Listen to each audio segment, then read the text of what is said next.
Hey, welcome back to the Unbelievable Podcast. I am BJ Reidell, back here with my guy, Drew Mahowald, and today we are talking about the Vikings' impending matchup against the Kansas City Chiefs at Arrowhead Stadium.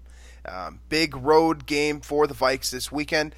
Seems unlikely that it will feature superstar quarterback Patrick Mahomes, but Andy Reid is nevertheless one of the best offensive play callers in the game and seemed to find a way to get the most out of Matt Moore last week, and I feel like we can kind of expect the same, especially with Kansas City playing at home. So we'll break down that matchup a little bit.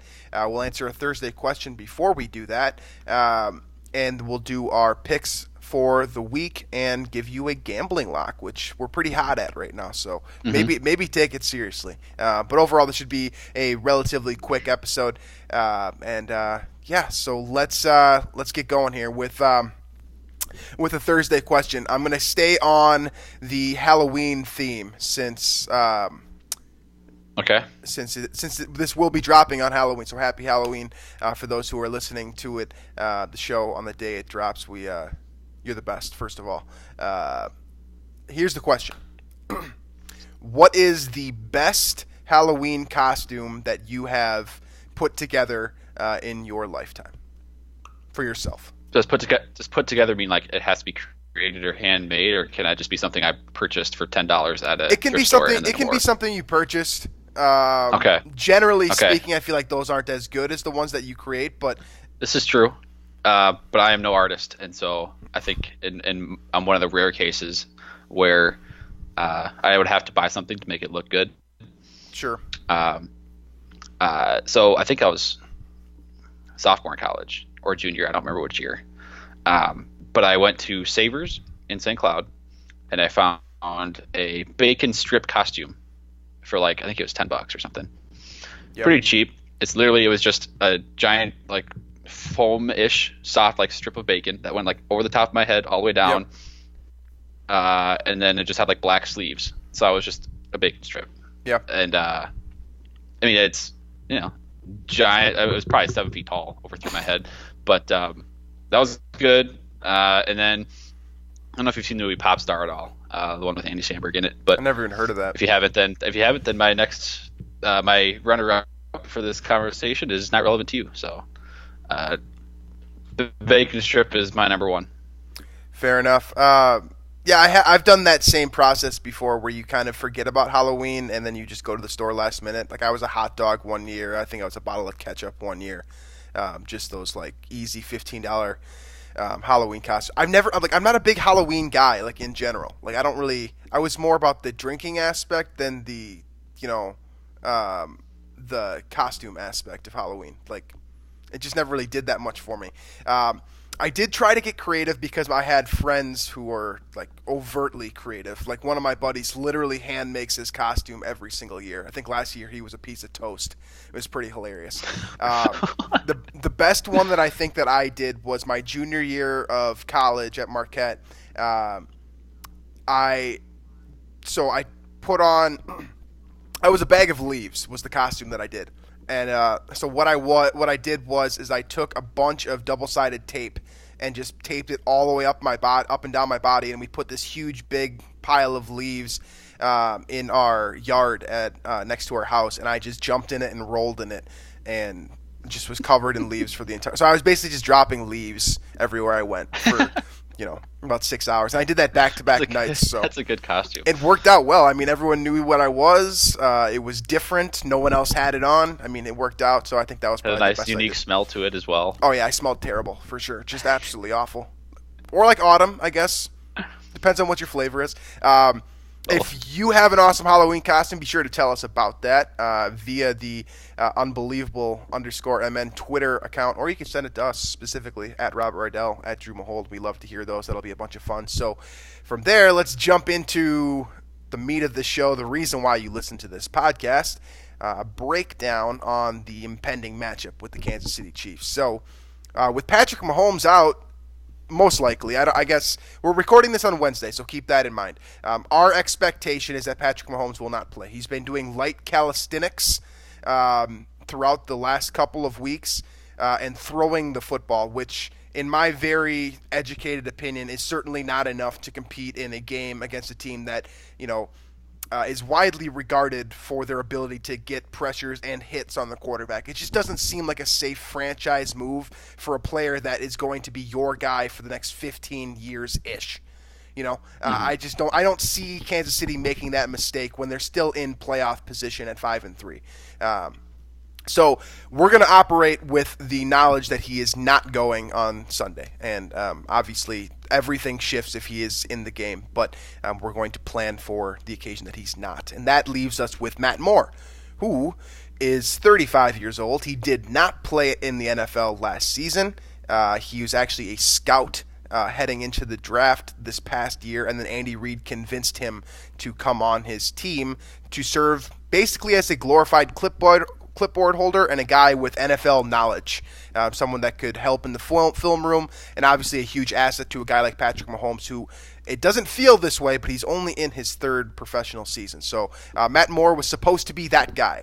He was put into duty when Mahomes got hurt, and did not look great against Denver, but he did have the one throw that mattered to getting the ball to Tyreek Hill downfield to win that game. Mahomes had already put him out to a solid advantage for what that's worth. And then he comes out against Green Bay last week, throws a couple touchdowns, does basically everything in his power within his skill set to win that football game, and had Kansas City in it to the very end. So it's an admirable performance. I think it's fair to say he's one of the best backups in the league and arguably one of the best journeyman quarterback, at least of our generation.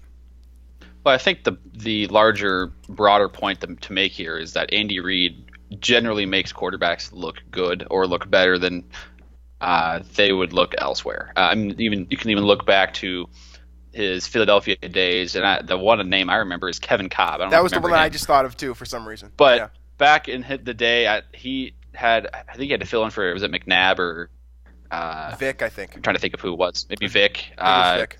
Nick.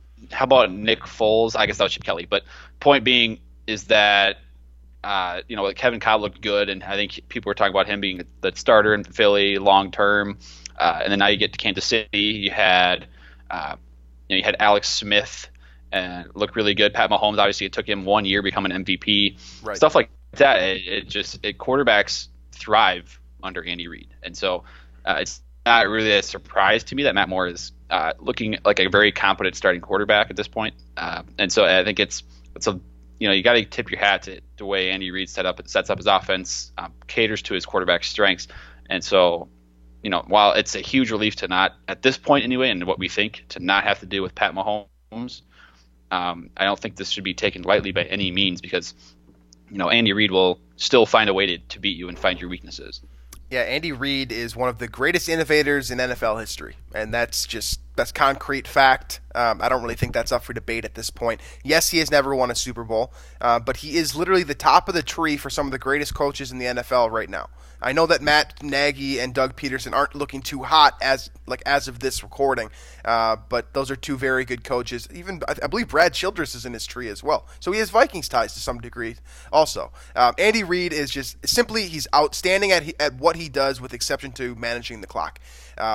His offense is just, it's crazy because there are so many different elements that are being played within the concepts that he's running. Like, a lot of the stuff that he runs in terms of route combinations are very basic concepts. You'll see things like vertical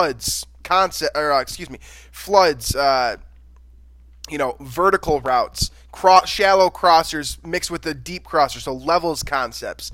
You'll see outbreaking routes. You'll see slot corners, double fakes, anything to get their playmakers open, and he does a phenomenal job doing that. There's a lot of misdirection that's involved. I don't want to run the phrase RPO down your throat, but he does use RPOs as well. And basically, what he does is he gets ultimately. If you take away the football lingo for this, ultimately what he does is he gets defenses to freeze for a split second. That's what that's basically what his offense does. It's geared towards making linebackers think the ball's going one way and it's actually going the other, and they take one step in the wrong direction, and then he uses his athletes to take advantage of that extra second or that extra step or whatever it is. That's basically what Andy Reid does. You can break this down quarterback style and go route by route, or call by call, and you can go through the intricacies, and it's amazing. But ultimately, what it comes down to is just slowing down the defense just for a split second. And with guys like Mahomes, typically, and then you've got these playmakers on the outside like Tyreek Hill, Mecole Hardman, who's been outstanding, in a limited role, Sammy Watkins when he's healthy. These are, track stars running on offense. You put the ball in their hand, and you make one guy miss, and they're going 80 yards. So basically, all Andy Reid has to do, and it sounds simple enough, but seemingly no other coaches, or at least offensive coaches, are able to consistently do it like Andy Reid does. He puts guys in a position when they're in a one-on-one matchup and expects his athlete to win. And that's what he's been doing for years, and that's just... For what it's worth, the Patriots the last couple of years haven't really had a lot of trouble with, defending, right? I mean, how about the Rams in the Super Bowl? 3 points, right? And that's Sean McVay, who we arguably, a lot of people think of as the best offensive mind in football. How about the AFC Championship last year? Chiefs had no problem putting up, I think, 30-some points on New England. Yep. And then I think is it the regular season game last year as well, where it was in Foxborough, and I think the Chiefs put up 40 or 50 points. Yep. So the Chiefs haven't, with Andy Reid, have been one of the few teams that hasn't had a problem with New England, and Belichick has struggled with. I think that's a huge testament again to how, advanced and effective Andy Reid's offense is. And like you said, athletes everywhere. They use 45 different running backs. You have Tyreek Hill, who's probably the fastest player in the NFL. Travis Kelce is perhaps, as good as Gronk was. If you want to, he's right there. He's right reach that far. But in terms of pure talent, obviously, if you get a guy, if you get Kelce as many targets as Gronk had with Brady, you might have a Hall of Fame career there. But there's athletes everywhere, and Andy Reid definitely uses them to their full advantage. Another thing that he does well, and I want to hat tip this to Sage Rosenfels because he said this on 1500 when I was listening earlier. He also does a magnificent job with his offensive line. So he puts his offensive line in a position to win, as opposed to Let me figure out how I want to phrase this. So he has had some great offensive linemen throughout his career, right? But he's also had a lot of guys who are not that good or were considered average talents and has made them look a hell of a lot better than they actually are. When you think about the guys that he's worked with in the past, I believe Jason Peters was probably the biggest name that he's worked with when he was in Philadelphia. That's a Hall of Famer. And that's a guy that was supposed to be good, but Andy Reid made him into a Hall of Famer. You've got Mitchell Schwartz at right tackle for the Chiefs now, and he's arguably the best right tackle in football. Probably deserves to get paid like a left tackle. And I don't really think anyone thought that Schwartz was going to be this good when Cleveland let him go. So the rest of this offensive line, that he kind of does a lot. He does similarly to what Kubiak does. He's putting these offensive linemen in a position where you can hide the weaknesses in their skill set. Eric Fisher struggled a ton early in his career, but Andy Reid has found a way to make the most out of that situation. Cameron Irving has played a ton this year because of Eric Fisher being out. He was a train wreck in Cleveland, an absolute train wreck. Basically, since the moment he stepped off Florida State's campus, he was a problem for the teams that he was playing for. And he's looked competent with Andy Reid. He just simply does an awesome job working with his offensive linemen and putting them in a position where they're working in unison. They build a great kind of camaraderie, and even without continuity on that offensive line, he's able to maximize the talent. And ultimately, this game is about winning in the trenches. And if you're able to win with your front five, you can exploit defenses, using these big playmakers that they have. You mentioned Tyreek Hill. He is the fastest guy in the NFL. He's not a bad route runner at this point either. He used to just get away with straight line speed. Now he can actually run routes and get open by himself one on one. He will beat you with straight speed too, still, but he also has, he can still beat you. He's more complete now, as well. Absolutely. Yeah. And so, defensively for the Vikings, that's a problem. You talked about moving the linebackers is what Andy Reid's going to do. I feel like the Vikings are in better shape than most teams with Kendricks and Barr and that nickel. They know their keys and they stick to them better than most tandems do. So I'm not worried about that as much. But there's going to be times in the game, probably multiple times, where Tyreek Hill is going to get past the defense. And if Matt Moore makes that throw, great. Like, hats off to him. If the Vikings get beat by Matt Moore hitting Tyreek Hill deep a time or two, I'm going to live with that. It's different if it's Pat Mahomes in there and you kind of expect it. But, I think the Vikings are just going to stay disciplined and if they can keep Tyreek Hill in front, keep all those athletes in front. But I think you got to limit the big play and kind of let them get there. Let Andy Reid get his points. He's going to get his throughout the game, especially at Arrowhead. But limiting the big play, especially when it matters most, is in crunch time is I think what's going to make or break this game for the Vikings. For sure. So the running back position in Kansas City is not anything to write home about. Like Drew said, they do have about 45 of these guys that they're going to trot out there.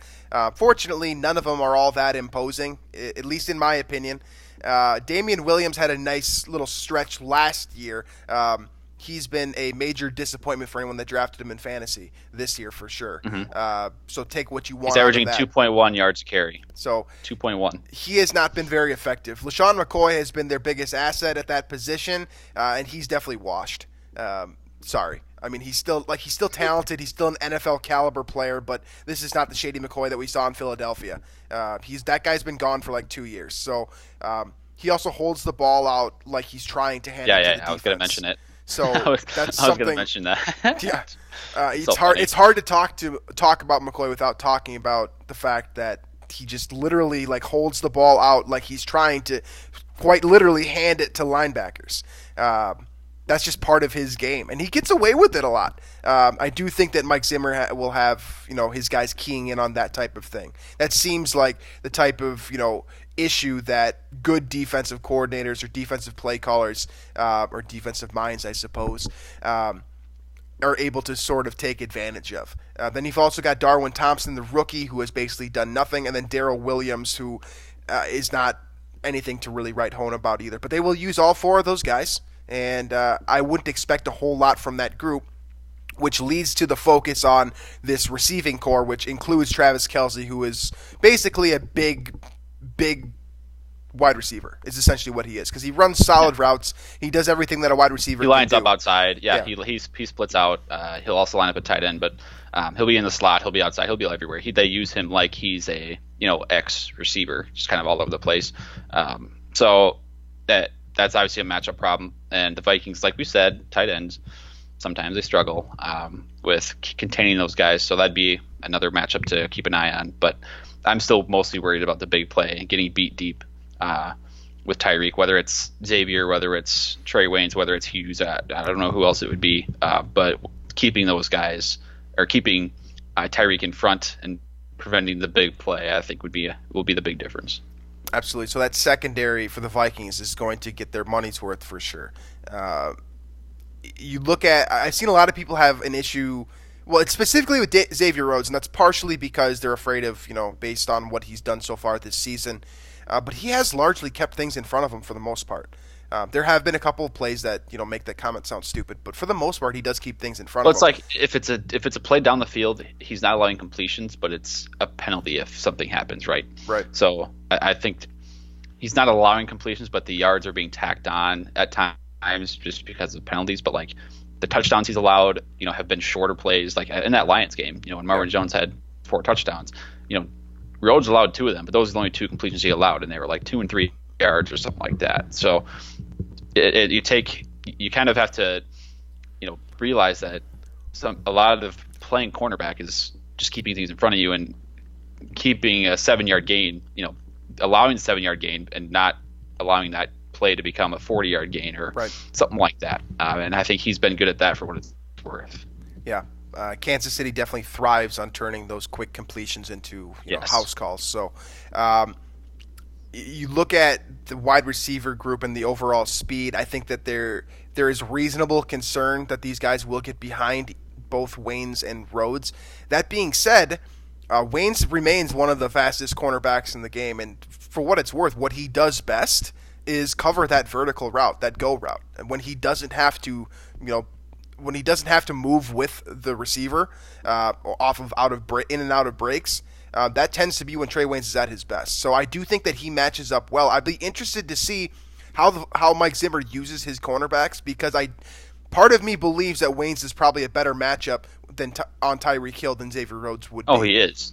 He is. But at the same time, I'm sure Andy Reid will use Hill a lot in the slot, which will effectively negate the Trey Waynes isn't playing in the slot. So right. That kind of forces you to trust like Mike Hughes, for example, or Mackenzie Alexander in that spot there. So Hughes is a track star too, though. So I would keep that in mind as well. These matchups will be interesting across the board. I think keeping an eye on how Mike Zimmer responds when something goes awry is probably that's what he's good at. He's way better right. at adjusting in game and performing his defense performing that way than early game. Where the offensive coordinator has a script. I think that's where teams actually perform a lot better against the Vikings, like early first quarter and then early in the second half. And then it seems like from there, Zimmer's able to adjust and get the best of his opponent. So that'll be one thing to watch too, just a chess match from Reid and Zimmer, because you got two really of probably top 5 on each side of the ball as far as game planning and calling plays, scheming on both sides. They're both of the best at their profession. Absolutely. So over to the defensive side of the ball. This is where Kansas City is flawed. This is something that they tried to fix this offseason, and they did bring in some guys, some nice playmakers. They also lost a big playmaker in D Ford, so they basically were playing, replace mode with putting Frank Clark in there.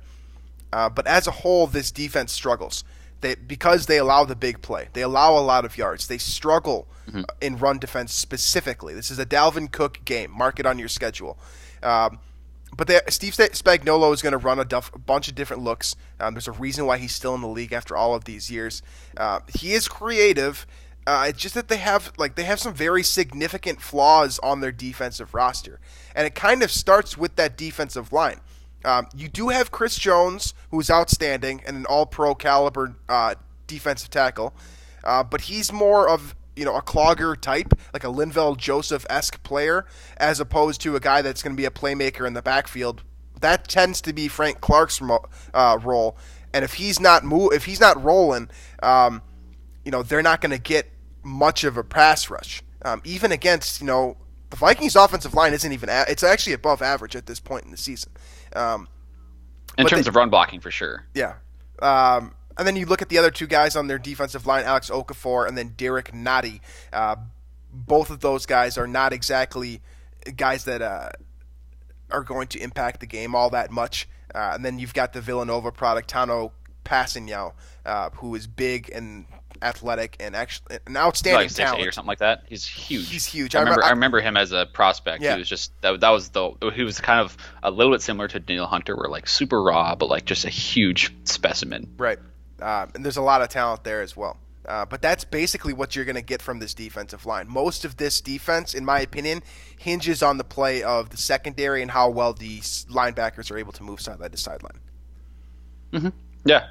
And I think you saw that with, so Green Bay last week, obviously this isn't a secret, but since that Devontae Adams went down, they've thrown to their running backs a lot, like to a fault almost, and which has actually benefited my fantasy team because I have Aaron Jones. But Aaron Jones was able to take the top off the defense multiple times in that game, where it was something as simple as motioning him outside, and it was just him one-on-one with linebacker, stuff like that defensively you would expect an NFL team, you'd expect Spagnuolo to have some help for a linebacker one-on-one.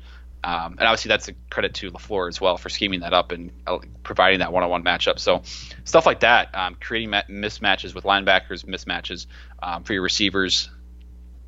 I would expect Dalvin Cook to be throwing the ball quite a bit in this game. And also maybe Irv Smith, guys that, because we've talked a lot about how the tight end screens to Rudolph, use your athletes. Well, absolutely. Stop doing that. Hopefully, Stefanski and Kubiak have taken note that maybe there's some athlete mismatches that can be used here, and specifically Irv Smith against linebackers for the Chiefs, and hopefully they take advantage of that with downfield routes. I think that's where the Vikings can win. Absolutely. So you look at this linebacker group. Reggie Ragland is really the only one that kind of stands out to me.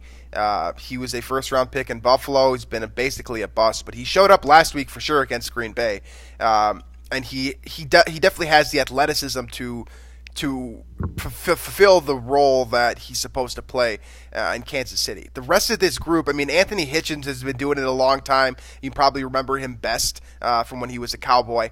But Damian Wilson is a nobody, basically. Then you've got Deron Lee, who is a reject from the Jets. So that probably says all you need to say about him. So this linebacker group is definitely something you can exploit, and that's, as Drew mentioned, there's a reason why Aaron Jones was able to do that. It's not just a matchup issue, but there simply isn't that much talent in this group either. They've been basically stockpiling busts in hope that one of them is able to redeem themselves. This group needs to be addressed during the offseason for Kansas City. It's hard to do that when you're so good offensively that your defense rarely actually needs to perform at a high level. But with Matt Moore playing, that kind of changes altogether. This secondary is what they have been trying to piece together. It seems to be the first order of business in terms of fixing this defense after they have a pass rusher. So they go out and get Frank Clark, and they also sign Tyrann Mathieu away from Houston, and so he's going to be playing at safety. Everyone knows his reputation and the type of player that he is. He's going to play both box, and he's also going to play free. And he is a ball hawk. He's dangerous all over the field. He can also play some nickel corner as well. He quite literally is, a Swiss Army knife out there in the secondary. So he's the most dangerous player that you're going to see out there. The nickel cornerback Kendall Fuller also has a solid reputation. He was much better in Washington than he has been in Kansas City, in my opinion. But he's a talented player. And they also have, I believe, and correct me if I'm wrong on this, but I believe the only white cornerback in the entire NFL is Daniel Sorensen. They have a white cornerback in their secondary. So that kind of says all you really need to know about the cornerback position in Kansas City, given that can you think of a another white cornerback? And no, I mean, so I'm on Pro Football Reference, Sorensen is listed as a safety because, I mean, he played corner last week. It was too good to be true for you to say that there's a white cornerback. I don't think there's been one in NFL forever. He started at cornerback last week. I guarantee it. I remember. Did he actually? Yeah. Then they are depleted at cornerback. Right. They've got Bashad Breeland, who has been on and off and basically has been a boomer bust player his entire career. He's been all over the NFL since Washington let him go, which is really how the process should work if Washington lets you go. And then you've got Charvarius Ward, who has an awesome name but not much talent. This group is basically pieced together and hinges on Tyrann Mathieu doing something exceptional. As a whole, this secondary can be easily exploited as long as the pass rush isn't getting home. So I would expect to see some deeper route combinations in this game. Try to take advantage of that. Honestly, this defense sets up perfectly for play action because they're going to have to do everything to stop the run, something that they're not good at. They might have to sell out to do that, and that's simply going to open up intermediate and deep route combinations downfield. I expect to see multiple deep shots throughout this game. I also expect the Vikings to fully take advantage of this defense in terms of running the football. Dalvin Cook is arguably the best running back in the NFL, and this is a great opportunity for him to really, grab a hold of, that nomination, I suppose, and kind of further himself into an MVP conversation, which we might need to start having at some point with Dalvin Cook based off of his production. This is the type of game where he can take over, and I think that I would fully expect that to happen. Last point I want to make before we get into picks and whatnot. I still have some doubts about the Kirk Cousins road game, that mental block I have. But if he lights it up at Arrowhead, it might be the toughest place to play in the NFL, right? Right. Now, unfortunately, we don't get the potential, QB duel of Mahomes and Cousins, where Cousins is red hot right now and Mahomes is defending MVP. We could have had kind of quite the show there, and maybe Mahomes will play. We don't know 100% sure, but I would really doubt it at this point. But regardless, if he can put together a really good performance and kind of continue the play that he has been putting out on the field at Arrowhead in perhaps the loudest stadium in the NFL, I would almost kind of rid myself of that schism I have with his road performance in tough environments, because that would be certainly one that would qualify Arrowhead Stadium. So big performance for Kirk, at least in my my perception of him as a Vikings franchise quarterback and as kind of the guy that can take the Vikings to the promised land. Absolutely. So overall, block well up front, win this game in the trenches, get pressure on Matt Moore. He's not a starter at the NFL anymore. Yeah, contain the big play. If you keep things in front of you in this game, you should win. Assuming that Matt Moore is the starting quarterback, you should win because the Chiefs are going to operate in a way that gets the ball out of Moore's hands and puts it as quickly as possible into these playmakers' hands. So if you are disciplined in your tackles, Mike Zimmer schemes it up well and makes effective play calls. No engage 8 all-out blitzes on third down. None of that garbage. I think the Vikings are in a great position to move to 7-2 here. But ultimately, it's going to come down to, can you keep Tyreek Hill away from that 80-yard touchdown? I don't want to see the deuces this weekend. If we see the deuces, the Vikings are in trouble. That's what it's going to come down to. Yes, correct. So, with that said, let's move right from there into our game predictions, starting with this matchup, Minnesota in Kansas City. Well, I think, obviously if Mahomes plays, I'm picking the Chiefs, but I'm going to kind of go with the expectation that he is not going to play, and that it'll be Matt Moore in there. And I think the Vikings offense is rolling right now to a point where I feel confident they'll put up 27 to 30 points in that range. I feel pretty good about that against this defense, and I think that's going to be more than enough to beat Matt Moore. So I got the Vikings winning this game. Probably it's going to be about a touchdown deficit or so, but I think the Vikings will win with Mahomes out. Yeah, I'm taking the Vikings as well. If Mahomes was to play healthy, like completely healthy, had the knee injury not happen, I would take Kansas City, no doubt, in this game. Even if he does plays, I'm not confident. If he plays at all, I'm picking the Chiefs, but obviously this is Wednesday. From what we know, it's looking unlikely he's going to play, so I'm sticking with the Vikings. I would still take Minnesota if he plays this weekend because of where he is in his rehabilitation process. I think it would be beyond stupid for Kansas City to play. It would be. Oh yeah, it would be stupid. He's and the most valuable asset in the NFL by miles. And you take away his ability to move around in the pocket too, and you get some pressure on him. I don't know if he's the same player. He's still very talented and he's still very good, but I trust that, like you said, with the Vikings offense rolling, defense playing good enough against this team, I fully expect a Vikings win this weekend. So let's move here from there to San Francisco at Arizona, the Thursday night game. You've got the 7-0 49ers heading into Cliff Kingsbury's territory. Kyler Murray continues to move towards being a Offensive Rookie of the Year candidate. San Francisco looks to continue to establish itself as a power in the NFC. Yeah, I got to go with San Francisco just because of that defense. There's not a lot of recognition for that offense right now, and I don't think they're that special. But defensively, they certainly are. So, and I think that's a lot to handle for a rookie quarterback. I will also be going with San Francisco for the exact same reason. I have no confidence in that offense. That being said, I don't think that offense needs to do anything against Arizona. They're simply not that complete of a team right now. I don't see a Kyler Murray takeover happening against a 7-0 team that has played defense at an incredibly high level for the entire season so far. So give me the 49ers. Houston at Jacksonville. Got an interesting matchup here. It's an AFC South matchup. Jacksonville looks a little bit better. Yep, in London, too. And it is in London. I'll be played at 8:30 on Sunday, so if you want, you can join me in watching football from sun up to sundown this weekend. I will be doing that. Me too. So Sean Watson heads to London against an opponent that is becoming increasingly annoying in that division and could really make some noise if Minshew can continue to play at least the way he did last week. Who we got in this performance? I have Jacksonville in this game, and I don't really know why. I will say that last time these two teams played, I believe it was week 2. Jacksonville and Houston, I think it was a one-score game, and actually what happened was Jags scored a touchdown late to get within 1, and they went for 2, and they didn't get it, and that was in Houston on a neutral field. I think Jacksonville can pull this one out, and especially with Houston now losing J.J. Watt, I think that'll be a big loss for them too. I'm taking Houston, and it's 100% biased because I love Deshaun Watson. I feel like I'm going to. I do too. I'm going to pick Houston every single week from here on out. I love the composition of that offense, and I think that Bill O'Brien has actually done a tremendous job with Watson. He doesn't get. He gets rickrolled for being an idiot as operating as a general manager, but as an offensive coach, he's gotten the most out of his quarterback. And Watson is just so much fun to watch. It's one of my favorite teams to watch in the NFL. So, give me Houston over Jacksonville in London. Washington plays in Buffalo this weekend. Buffalo looking to bounce back.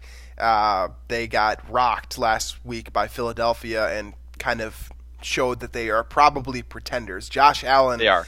Oh, they're for sure pretenders. Josh Allen doesn't seem very good at football. I'm just gonna lay that one out there. This is gonna be a close game.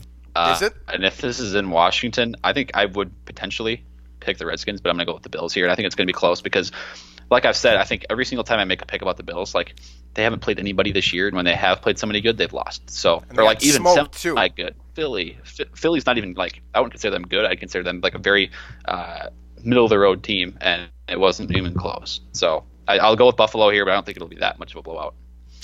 Next one up, I'm also going with Buffalo. I thought that was kind of lock, but next one here is New York Jets against Miami. Another awful football game. Terrible. Honestly, this year of the NFL has a lot of very bad football teams, more than I'm used to seeing. There's at least 4 just absolutely trash teams. Oh yeah, just Cincinnati, really... Miami, New York Jets, and Washington for sure. And you've got other ones too that are at least trending in the wrong direction. So this will not be a football game that I'll be watching. This will probably not even show up on Red Zone. So who you got? No. Jets or Dolphins? I'm picking the Jets, but mostly because they are not the Dolphins. Yeah, I'm taking the Jets as well. They're both dumpster fires. Yeah. It's just Miami doesn't have any players left. They just put Xavier Howard on IR now. They quite literally don't have anyone left. It's Devontae Parker and Ryan Fitzpatrick. That's the show now. So give me the Jets. Quickly name 3 players name 3 players in the Miami defense right now. On the Miami defense, I can name their offense better. Albert Wilson, that's why I said Grant. Defense. They're defensive players. Well, they don't have Cameron Wake anymore. Xavier Howard is the one that I always remember.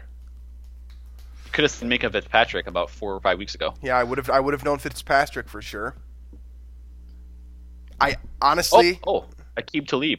Yeah, I mean they traded for him. Yeah, he's not gonna play a snap for him. Does that even count? Yeah. I mean, technically, right now it does. Yeah. I honestly I pride myself in my ability to rattle off a lot of names in the NFL, but I'm looking at this group now. Rashad Jones, I should have got Rashad Jones. And then Eric Rowe, I know, and Bobby McCain, I know. But the rest of this group, Raekwon McMillan, I remember from doing draft work on. Ohio State. Yep. But that's it. And then, I remember Devin Godchow from LSU, too. But I would never have guessed that he's actually starting. They do have Taco Charlton and Robert Nkandiche, too. So they're just... Yeah, you shouldn't know anyone on the Miami defense. That's fine. I'm good there. Anyways, let's move on to the next matchup here. Chicago at Philadelphia. This could be a fun game, actually.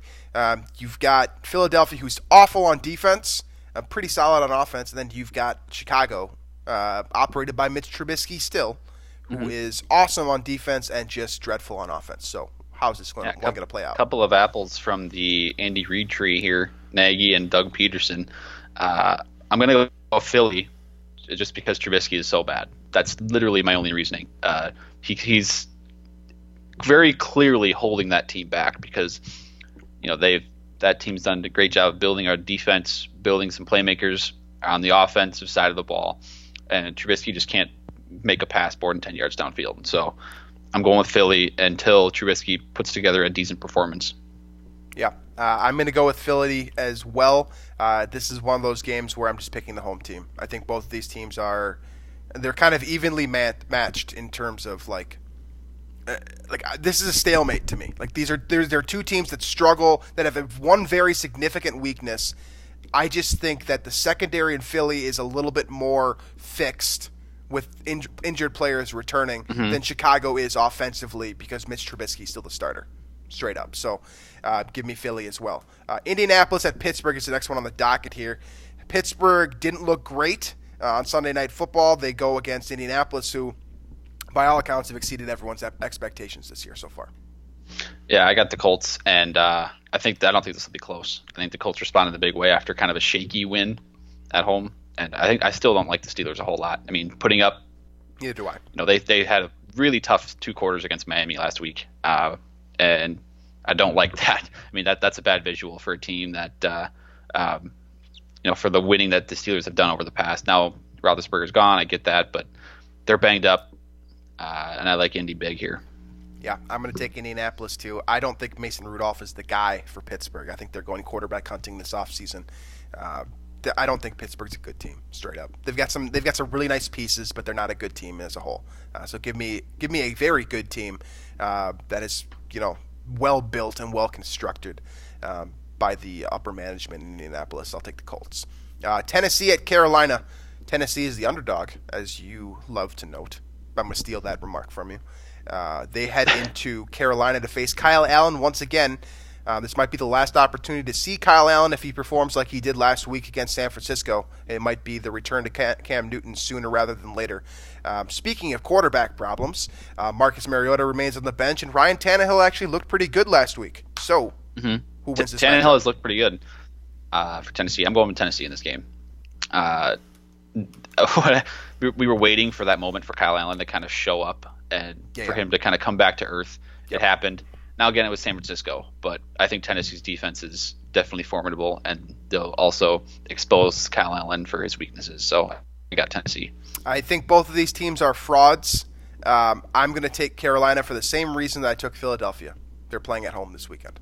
That's it. Tennessee has just been – they're a disaster. I don't know how to fix them either. That's the biggest problem because they have so many talented players, but that quarterback position is a disaster. They seem to just fall apart at the wrong time every week. I feel bad for Titans fans because they have a lot of great players and they had so many draft picks to work with, and they just this team is just not good enough, straight up. So I'll take Carolina. Detroit at Oakland. Matthew Stafford is having a career year by all accounts, and Oakland is considerably better than at least I thought they were going to be. I think most people would agree with me on that front as well. They are competitive every single week. And Detroit really is the same thing. This is kind of a battle of two teams who probably aren't going to make the playoffs, but they're going to be really annoying if you have to play them weeks 15 through 17. So who you got in week 9? I'm going to go with the reason you like to pick teams in close games. I like Oakland because they're at home. That's fair. I'm going to take Detroit here because I think that I stand by this. Since we started this show, I've been saying that Detroit is better than their record suggests they are. And I still think that's true. I still think this is a good team. If they don't get screwed in Green Bay, first of all, the Vikings are in first place, by the way, which is very, very annoying, or tied for first place at the very least. And second of all, they're right in the hunt here. They are a more complete football team than Chicago is for sure, and they will remain competitive with every team in the NFC North, which is pretty much the best division in football. Maybe the NFC West, but Detroit is competitive with everyone. They're just flawed. But I do think they can get by Oakland because I think they have more pure talent. So I will take the Lions here. Tampa Bay at Seattle is the next one up on the docket here. Seattle has shown signs of weakness, I suppose, some holes on their offense, but they were able to squeak out a victory last week against Atlanta. And Matt Schaub, who threw for 468 yards, 468 on Seattle's vaunted defense. It's not a vaunted defense anymore. And they will face Tampa Bay and Bruce Arians this week. Who you got? I have Seattle because they're at home, largely, but also it's Jameis Winston, and I will never really trust him to make a pick on. So I'm going to go with Seattle. I would never bet on Jameis Winston either. That's a great point. Bet the over in this game. I don't know what it is, but probably bet the over because there'll be a lot of points in that game. I can see that happening. It's not my lock, but it's not my lock of the week, but it probably should be. Yeah. I'll take Seattle as well for all the same reason that you said. Seattle's simply the better football team. Tampa Bay's not ready to contend this year. They don't have a quarterback. Cleveland at Denver is the next one up here. Cleveland is 2-5. They need this one bad. Like they are basically done. Yeah. This is an AFC matchup for them. It's going to matter in conference standings later on if they're able to make a push here. Their division has not done a whole lot to run away with it, so they still have an opportunity. But Denver, remains fairly competitive every week. I don't think Fig Fangio is the answer there through 9 weeks, but this is a tough opponent nonetheless, and Baker Mayfield needs to play better. Will he do that this week? He will, and I don't know if that'll be the main reason they win, but I think I got the Browns winning largely because Joe Flacco is out, and they're bringing in Brandon Allen to start, and That's true. That just doesn't create any confidence for me whatsoever. So I'm going with the Browns. Yeah, I'm taking Cleveland too. They're the more talented team. You've got a rookie, a young quarterback in Brandon Allen, who really has no business playing in the NFL. I mean, at least as a starting quarterback, in my opinion. That's just how I view his level of talent. And Baker Mayfield has to turn a quarter at some point, right? He's not a bad quarterback. I just can't buy into that narrative yet. I can't. So I'm taking Cleveland. They're going to be the death of me. So Green Bay at Los Angeles. Kind of a fun matchup. Packers fans obviously travel well, so this will be a home game for Green Bay. Oh, yeah. But Los Angeles is coming off of a big win last week when Eddie Pinheiro missed a kick for Chicago and basically got the entire state of Illinois in trouble with that one. But the Chargers have a lot of issues, mainly Melvin Gordon, and Green Bay is absolutely rolling right now with Aaron Rodgers and Aaron Jones. See, I think the Chargers' offense somewhat matches up well with Green Bay's defense because Green Bay struggles against the run. The Chargers have been struggling against the run, or struggling with running the football, but they definitely have the talent and the personnel to get that done. So I think they kind of established the run once again, and I have the Chargers winning this game actually. There's really, I mean, they're playing at home, but not really. They're coming off a big win on the road, and I thought their offense performed better than maybe the points looked against Chicago. I have the Chargers winning and kind of containing the Packers enough to put up 20 to 24 points to win that game. I'm going to take the Chargers too, actually. Did you see that Phillip Rivers has a mustache? No, Big Game Phil like is definitely back. Big Game Phil is definitely back. Is it better than Rodgers' mustache? Everything is better than Aaron Rodgers' mustache. Okay. I don't. This is not to say that I think that LA is better than the Packers. I don't think that they are. I do think this is the type of game that the Chargers get up for, though. Phillip Rivers normally keeps it really close with other elite talents at quarterback. I think this will be a fun matchup, and I think it'll be a bit of a shootout, to be honest, because Green Bay's defense has not been great the last couple of weeks. Matt Moore can tell you that. So I'm going to take the Chargers here. Probably an ill-advised pick, but I'm going with that nonetheless. Which brings us to one of the better matchups of the weekend, and we'll get to see if the Patriots are for real. New England heads to Baltimore to face Lamar Jackson. Bill Belichick's knowledge of defense and his ability to scheme guys into the wrong spots will definitely be tested here. He's most well known for taking a guy out of the equation. That's just who he is as a coach. You've seen it with Odell Beckham, Julio Jones, etc. It's really hard to take a quarterback out of the game, a guy that touches the ball every single time. Yeah. And that is the biggest threat for Baltimore. So this would be an interesting matchup and a test of the savage for Bill Belichick. And I think the interesting element about this is that not only is Lamar Jackson touching the ball every time as a quarterback, but he's also has that running ability that just it's so unpredictable that it's going to be really tough. It's not even drawn up. It's tough for any coach to contain that. So I'm going to go with the Ravens in this game, just because a lot of it is I don't really know if the Patriots are for real yet. They're not battle tested enough for me to kind of buy in yet. This is going to be a really much more difficult test than they've had this year. I'm actually also taking Baltimore here for a slightly different reason. I don't think New England's offense is very good, and I'm going to stand by that take until they prove me wrong. Baltimore's offense, on the other hand, is very creative and interesting and a lot of fun to watch.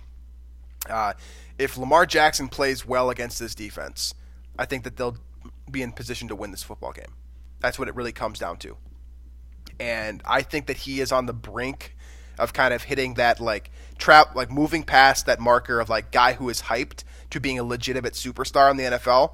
This game can kind of take him to that next step in his career, a true MVP contender, if you will. And I think that he'll get it done. John Harbaugh is a great coach. This is a good coaching matchup, straight up. So I'll take Baltimore. I'm really, really genuinely excited for that football game. The last one of the week, we get another kind of piss poor Monday Night Football matchup. It's Dallas heading to the New York Stadium against the Giants. Giants are still kind of questionable. Daniel Jones is coming off one of his better performances, although it wasn't, a perfect performance by any means. They also have Leonard Williams now, which will be interesting to see how he impacts that defensive line. But it still seems like Dallas is going to win this one, right? No. Okay. I have the Giants. I don't really. Even after the last couple of weeks for Dallas, they've looked a lot better. Yes and no. I still like this division's a dumpster fire, and Giants at home. I feel like they'll have a chance to win this game. I feel like Daniel Jones is due for a progression. I guess people say due for regression, but I think he's due for progression. Where he's kind of getting some poor performances out of the way, and I think they found a little bit of something late against the Lions offensively. So I'm going to go with the Giants at home. And I also just like seeing the Cowboys lose. So this is part of the pick as well. Yeah, I simply think that Ezekiel Elliott's going to run right through the Giants. So I'm going to take that. That's going to happen too. Yeah. I agree with that. I think somehow the Giants are going to get through that. I don't really know how. I'm just picking more out of my heart than with my mind right now. That's fair. I'll take Dallas, and that will round up our picks for the week and lead us to the final segment of the show. Before we get you out of here, here is your gambling lock of the week. What do you got for me, Drew? I have Indianapolis going to Pittsburgh.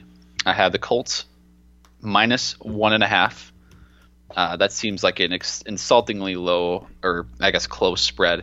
Now the Colts again didn't exactly blow away the Broncos last week. They needed a 50-something yard field goal from Vinatieri to win that game.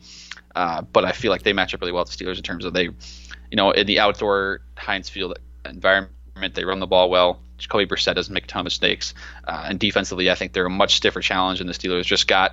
So I like the Colts in that game to win easily by more than points. Seems fair. It's better than my lock, I think. I'm going to take Cleveland minus 3. I'm going to double down on my take that this is the week that Cleveland turns it around. They need to turn it around right here because they have an easy schedule from here on out. So if you get a quality win on the road against Denver, this could vault them right back into playoff contention. I think that Cleveland understands that. I don't think that Freddie Kitchens is going to make enough mistakes this week to avoid losing by more than 3 points. So give me Cleveland minus 3, and I'll try to make it. What's our status right now on record for lock of the week? For lock of the week, we both killed it last week. We both killed it last week. Yeah, I am 4-4 heading into, so I'll be over 500 if I can get this one right. And you are 5-2-1. Okay. So we're actually like overall. I mean, depending on how you bet it, you're even with me and winning with Drew. So I don't know, man. We might have figured this out. We might be sharps now. Maybe not though. Too. Well, plus we also went 30 for 30 last week in game picks. We both went 15-0 last week. Yeah, it's pretty insane. It's gotten really dark in here, by the way, since the show noticed started. That. Anyways, that's a perfect place to wrap this thing up. If you enjoy the show, like and subscribe on iTunes. Leave a 5-star review if you want. Leave a comment in the review. We don't have any of those yet, I don't think, so that'd be nice. We'd take that. And like and subscribe on YouTube as well. If you prefer watching the show, you can see how dark it is in my living room right now. I think we have black square on my screen right now.